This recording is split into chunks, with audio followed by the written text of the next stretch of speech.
देखिए, जहाँ तक सवाल है, जेपी नड्डा जी सम्मानित नेता हैं, भाजपा के पार्टी अध्यक्ष रहे। हम सभी लोग उनका सम्मान करते हैं, उसमें कोई दो राय नहीं। लेकिन जब नड्डा जी हिमाचल प्रदेश के दौरे पे आते हैं, मुझे लगता है कि जो विपक्ष के लोग हैं यहाँ उनको गलत जानकारियाँ देते हैं, गलत बयानबाजी उनसे करवाते हैं। जहाँ तक मैं समझ पाया हूँ, मैं बड़े सम्मान के साथ उनको ये कहना चाहता हूँ कि जो आपने आंकड़े रखे हैं वो बिल्कुल भी सही नहीं है। आपने कहा कि 3700 करोड़ का हमने 3 साल में आपकी मदद की। मैं आपको बता दूं कि उसमें 2006 करोड़ रुपया जो हमारा 23 का था पीडीएनए का, वो उसमें आया। उसमें से भी 450 करोड़ रुपया रिलीज हुआ।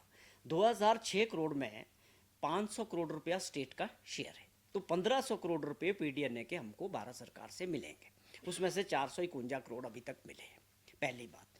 उसके अलावा आप वो सब चीज़ें गिनवा रहे हो जो डिज़ास्टर के लिए स्टेट एनडीआरएफ के ज़रिए या स्टेट डीआरएफ स्टेट डिज़ास्टर के लिए मिलते हैं।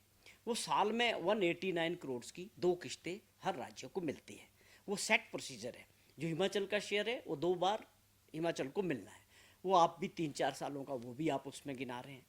आपसे हमारी सीधा सवाल था कि आप ऐसी जगह बैठे हैं, हिमाचल का रिप्रेजेंटेशन आप भारत सरकार में कर रहे हैं एज ए हेल्थ मिनिस्टर, और आप इतनी बड़ी कुर्सी पे बैठे हैं। हमें उम्मीद थी कि आप हिमाचल के लिए, चाहे 2023 का आपदा हो चाहे 2025 की आपदा हो, आप ज़रूर दिल खोल के मदद करेंगे हिमाचल प्रदेश के लोगों की। हमें बड़ा दुख होता है कि वो हुआ नहीं, लेकिन आपसे गलत आंकड़े दे के गनवाया जाता है। आप मदद करवाएं। पूरी सरकार, मुख्यमंत्री जी भी, उनके कैबिनेट के लोग भी, सब तैयार है कि धन्यवाद करने के लिए हम आपके पास आएंगे। प्रधानमंत्री जी का भी धन्यवाद करेंगे। लेकिन आप इस काम को आगे बढ़ाते हिमाचल के हित में, और उसी तरह जिस तरह आपसे हमने प्रश्न किए कि 1500 करोड़ रुपया माननीय प्रधानमंत्री जी ने खुद आके जिक्र किया, उसका कोई हिसाब किताब नहीं देता, उसके बारे में कोई जिक्र नहीं करता कि उन 1500 करोड़ रुपए की सहायता का क्या हुआ। तो ये बड़े प्रश्न है। गलत तरीके से प्रदेश के लोगों को आंकड़ा बताना, वो हमें बहुत दुख हुआ इस बात का। सही बात यह है कि आप हमारी भारत सरकार से 23 की आपदा की बात करें, 25 की आपदा की बात करें, मदद करवाएं। हम जरूर आपका भी आभार प्रकट करेंगे, और भारत सरकार का भी, माननीय प्रधानमंत्री जी का भी।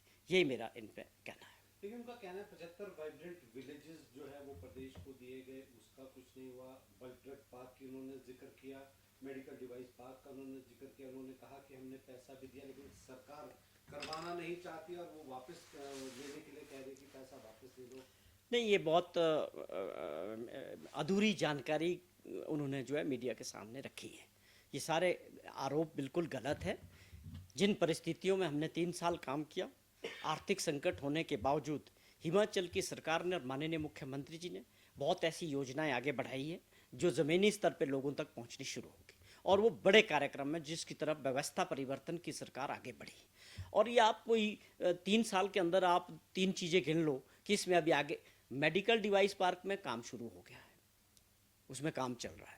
वो पता नहीं किस तरह से इस तरह की बातें कर रहे हैं। वो जो डिले होता है वो उसमें उसी लेवल पे होता है, लेकिन भारत सरकार और स्टेट गवर्नमेंट के बीच जो कोऑर्डिनेशन है और जिन भी योजनाओं पे काम हो रहा है, जितनी भी भारत सरकार से योजनाएं आती है उसको हमारी सरकार आगे बढ़ाती है। और जहाँ तक जिक्र करते हैं कि भारत सरकार की योजना, ये पूरे देश का मॉडल यही है। हर राज्यों के लिए योजनाएं भारत सरकार से ही बनती है। केवल हिमाचल प्रदेश के लिए कोई अलग से योजनाएं नहीं बन रही, या आपने कोई मॉड्यूल अलग से तैयार नहीं किया हिमाचल प्रदेश के लिए। अगर आप कुछ कहना चाहते हैं तो ऐसी परिस्थितियों से हम गुजरे, हिमाचल प्रदेश के लोग सबसे बुरे दौर से गुजरे 2023 और 25 में। आप सीधे तौर पे जो है कोई राहत लाते, स्पेशल पैकेज लाते, तब हम आपकी पीठ थपथपाते। आप किस बात के लिए अपनी पीठ थपथपा रहे हैं? ये योजनाएं तो पूरे राज्य में, पूरे देश के अंदर भारत सरकार बनाती है, उस पर काम करती है। इसमें कोई नई बात कौन सी है इसमें? तो मुझे नहीं लगता कि सही जानकारी माननीय नड्डा जी को यहाँ के स्थानीय नेताओं ने दी है।